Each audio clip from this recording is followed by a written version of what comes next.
तो जनाब स्पीकर, हम एक ही ये मौक़िफ़ है हमारा कि सबसे पहले उन जर्नलों को गिरफ्तार किया जाए, उन जर्नलों को सज़ा दी जाए, वो इदारों के अंदर है या अभी रिटायर हो चुके हैं, या आम वो ब्यूरोक्रेट्स जो इनके साथ राब्ते में हैं या इनके फैसिलिटेट हैं या इनको जो इलाके में वापस लेके आए हैं। जब तक जनाब स्पीकर इन जर्नलों को गिरफ्तार नहीं किया जाए, इनको यहाँ पे लाया न जाए और इनसे इन अमल को काटा न जाए और ये गंद फैलाने वालों को साफ न किया जाए, तब तक हम किसी ऑपरेशन की इजाज़त नहीं देंगे।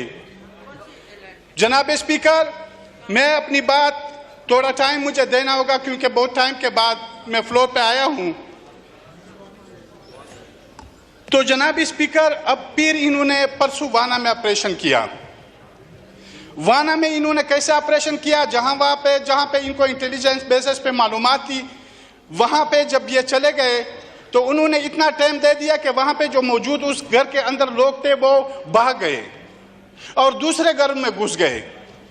जब वो दूसरे घरों में चले गए तो इन्होंने ऊपर से शेलिंग की उन दूसरे घरों के, उन बेचारों को तो पता ही नहीं था, उनके घर बर्बाद हो गए, उनके बंदूक को उठा के लेके गए और जो दहशतगर्द थे कुछ चले गए, भाग गए और कुछ को इन्होंने हलाक कर दिया। तो जनाब स्पीकर, फिर उसके बाद उन्होंने बहुत से इलाकों को यह कहा कि आप ये इलाके खाली करें, हम यहाँ पे ऑपरेशन करें।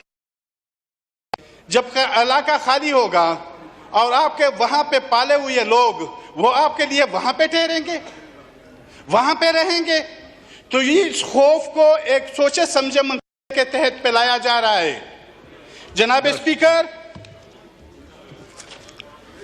स्पीकर, मैं मौजूदा हुकूमत से यह अपील करूंगा, बल्कि दरख्वास्त करूंगा कि इस अमल को रोका जाए।